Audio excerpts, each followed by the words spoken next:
Di dalam diri kita. Di dalam diri kita itu ada dua potensi yang Allah ilhamkan kepada jiwa manusia itu. Ya. Setiap jiwa manusia Allah ilhamkan dua potensi. Allah berfirman, fa'alhamaha fujuraha wa taqwaha. Jadi di dalam diri kita itu ada dua potensi. Allah sebutkan di situ, fa'alhamaha fujuraha wa taqwaha. Itu masing-masing jiwa ada itu. Satu potensi untuk berbuat dosa, satu sisi potensi untuk berbuat kebaikan. Ayo dirasa mesin teman. Jenengan dengan saya ada nggak dorongan-dorongan lakon sing elek? Punya nggak? Punya nggak?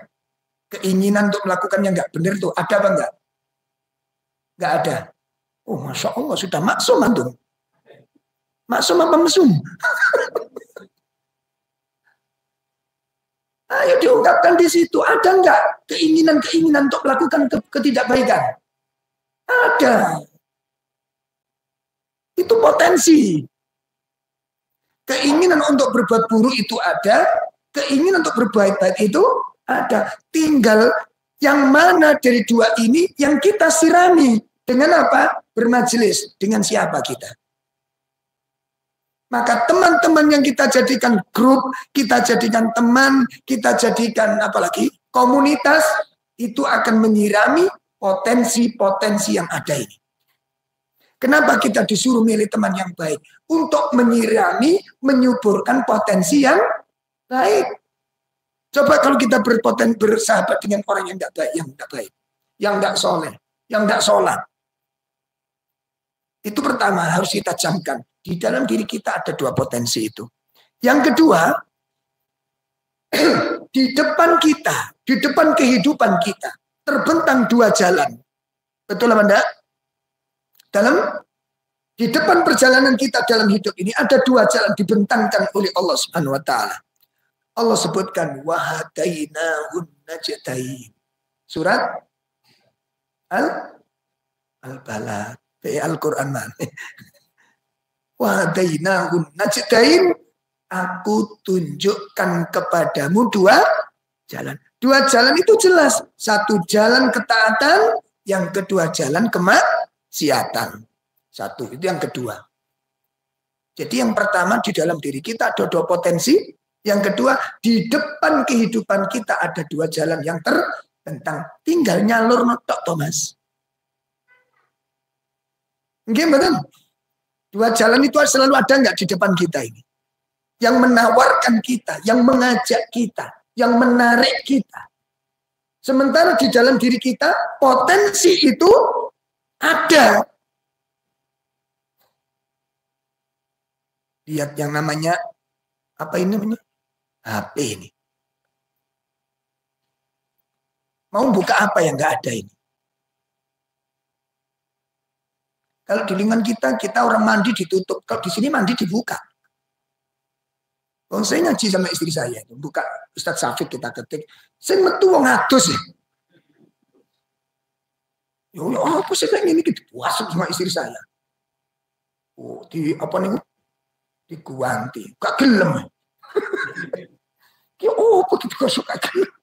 Subhanallah. Nah kayak gini loh. Kita bukanya kajian yang keluar orang mandi. Nah, sponsor juga karu-karuan, Mas. Ya. Potensi kan ini. Untuk bermaksiat sirri. Jadi bukan nikah aja yang sirri. Maksiat juga ada yang sirri. Ketika pasangan gak ada. Apa yang kita setel, pasti kebaikan. Gak usah dijawab. Saat pasangan gak di rumah, saat sendirian, pasti kebaikan yang disetel. Wah, nonton yang nggak bener. Begitu istri datang, langsung Ustadz Syafiq. Nama Dele. Bisa terjadi? Nggak bisa terjadi? Sangat bisa. Siapa bilang tidak?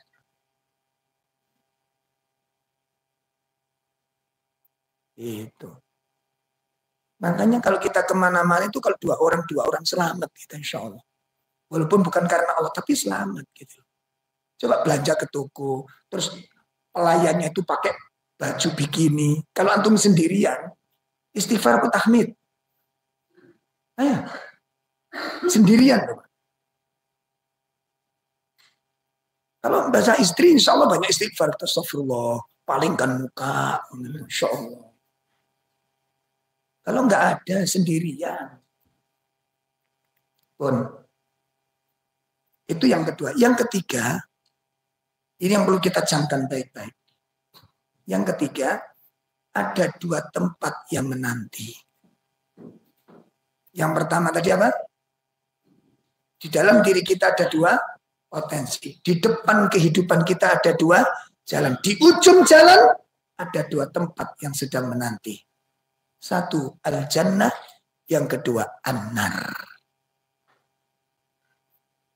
Kalau kita mencari surga, ternyata yang kita lewati itu jalan yang menyimpang. Nyambung apa enggak? Ada yang ingin masuk neraka? Enggak ada.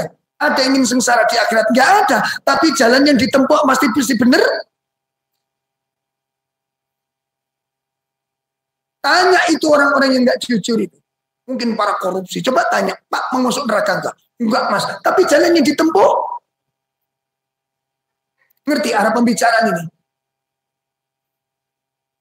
Kalau enggak sesuai, walaupun cita-citanya baik, tapi jalan yang ditempuh keliru, nyampainya kemana ini?